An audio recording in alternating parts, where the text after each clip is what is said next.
my fame. Next, who could we forget but Braggy Naggy?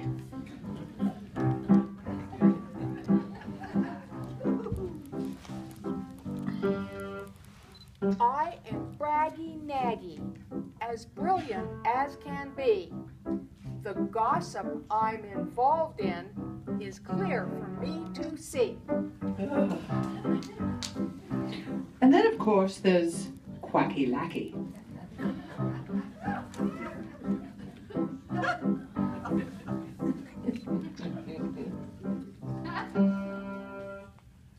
They call me Quacky Lackey,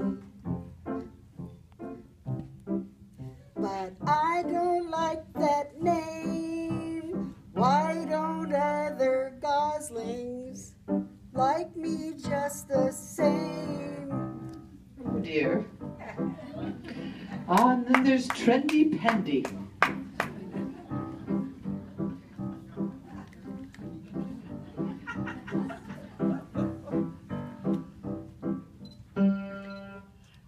My name is Trendy Pendy.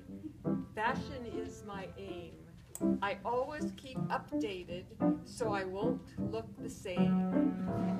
Good girl. Oh, and my favorite, Scoopy Doopy. Yeah.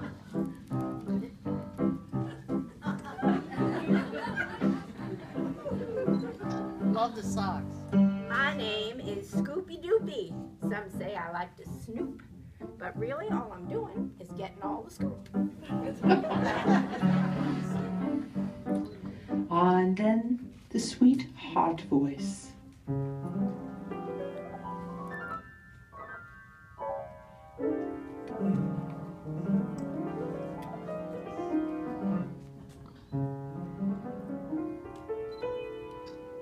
I am the inner heart voice.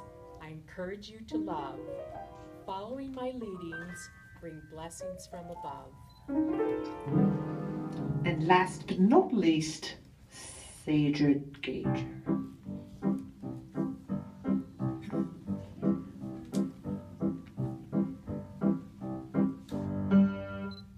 Sager Gager is my name. I'm a mentor for all these geese. I have great stores of wisdom. My sharing will never cease. So we begin our story. Once upon a time, there was a town called Gooseville. It was nestled in the tops of a beautiful mountain range. Gooseville was a unique place as only the inhabitants were geese. Like people, goose personalities have many differences.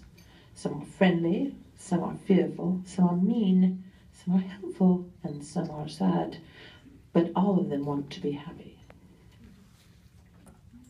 Fixer Mixer, a discoverer, has just arrived in town with a flock of geese back from their winter trip. Braggy Naggy, the town gossip, rushed to him. Fixer, there's a new gosling trying to join our group. She's tacky. Her neck is too short, she talks too much, and she wears a funny red scarf. She can clean our clubhouse and run errands. She'll be a good flunky. Her name is Quacky Lackey. Fixer Mixer didn't answer. Why did these last remarks bother him? Something inside him didn't feel good. He remembered wearing his red rubber boots when he first came to Gooseville. He wanted to make friends. He cleaned the clubhouse and ran errands. Had he been their flunky? I don't feel well, Braggy Naggy. I'll see you later. Fixer Mixer turned and hurried down the path. Suddenly, an inner voice said, "Why do you think you feel sick?" He looked around, expecting to see someone. The voice continued, "It's because you don't like the way Braggy Naggy was talking about Quacky Lackey. How would you like to be a flunky?" Again he looked around, but there was no one. He was glad to get home. He went up the back stairs to his room and took a nap. When he woke, he thought, I wonder if my friends are in their daily honking sessions. I think I'll join them. While waddling down the path, a strange goose caught his attention because she was wearing a bright red three-cornered scarf. He had never seen a goose wearing such a thing. "Is your name Fixer Mixer?" she asked. Well, yes, I'm Vixen Mixer. How do you know my name? I've heard a lot about you from your friends. They said you're a discoverer. You're different, interesting ideas. You find new ways to do things. You must be special. My name is Quacky Lackey. This must be the new goose that Braggy Naggy had told him about. I don't want to treat her like a flunky. I don't know what to say, he thought. I must be going, but it was nice meeting you. And he quacked and he waddled home and called Braggy Naggy. Hello, said Braggy Naggy.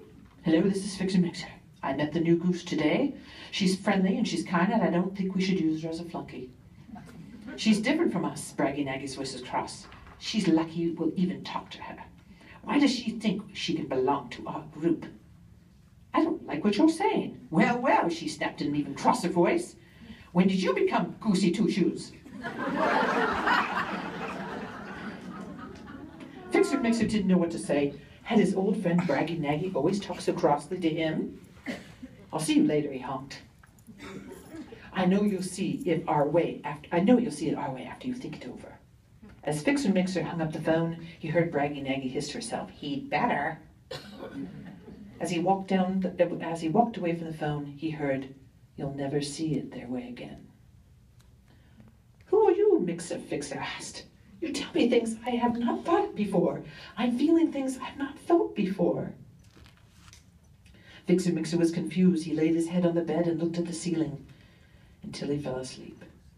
He dreamed he was wearing his red rubber boots and Quacky Lackey was laughing at him. In the morning he thought to himself, I don't want to go on our honking session today. I don't want to see my friends hurt Quacky Lackey's feelings. They remind me of the way I used to be, making fun of others and laughing at them because they're different.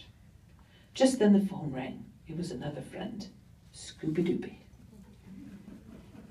Don't forget our honking sessions today. We're going to decide about Quacky Lackey. She doesn't fit in our group. She's too different.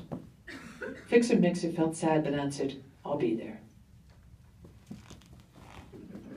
He hung up the phone. He tried to think what he should do. Everyone is important.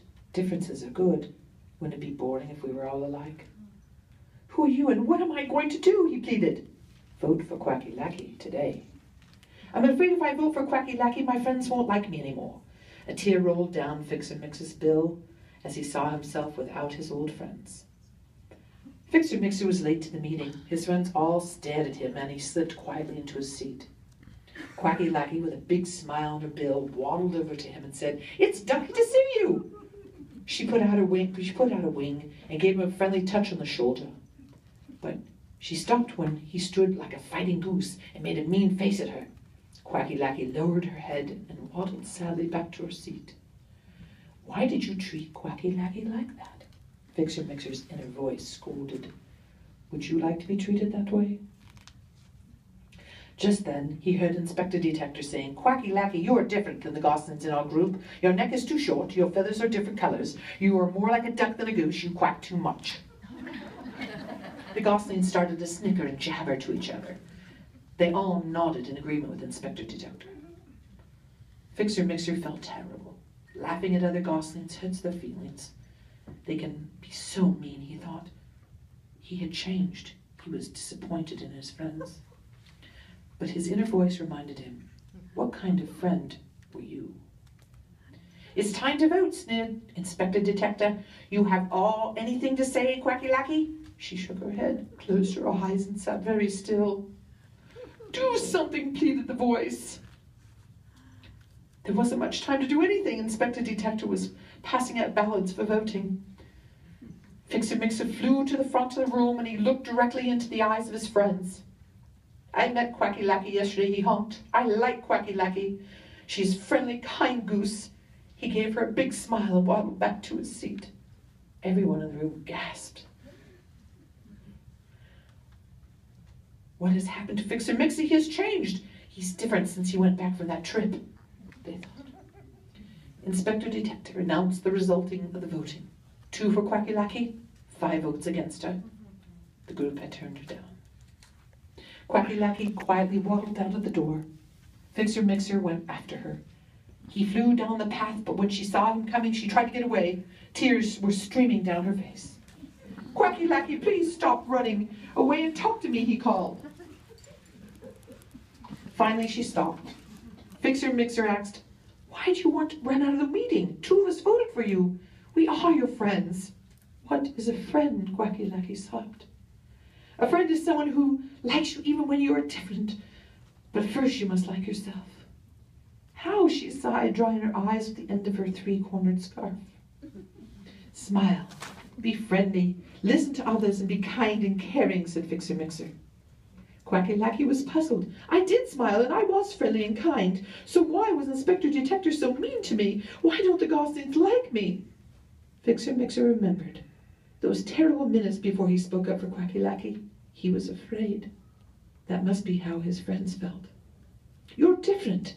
I think they were afraid their friends wouldn't like them if they accepted you. They didn't see your smile. They didn't feel your friendliness. Now they may not like me, but that's their choice." "You really had courage. You are a real friend, Fixer Mixer." She turned her head, and a tear rolled down her cheek. The heart voice winked. "You have changed, Fixer Mixer." And he glanced up and smiled. As Quacky Lackey waddled down up the path, she turned and waved goodbye. Then he heard, "You have learned how to be a friend." He answered, "How?" "By voting for Quacky Lackey." Then he felt a soft touch on his shoulder. It was his old friend Trendy Pendy. "It was you that voted for me, for Quacky Lackey," he said happily. "Thank you for reminding me that all new friends seem different at first. You made me remember how funny I walked when I first came to Gooseville because I was getting over a broken leg. I was afraid I would never make new friends here." They waddled along until Fixer Mixer turned off the path to go home. Then he heard, "Everyone is important. Today you made Quacky Lackey feel important when you voted for her. That was a good choice, and you were not afraid of what your friends thought." Excitedly he said, "I know who you are. You are my heart voice. You are the inner guide that helped me change. I feel happy. I like my choices. I have made a new friend." Oh.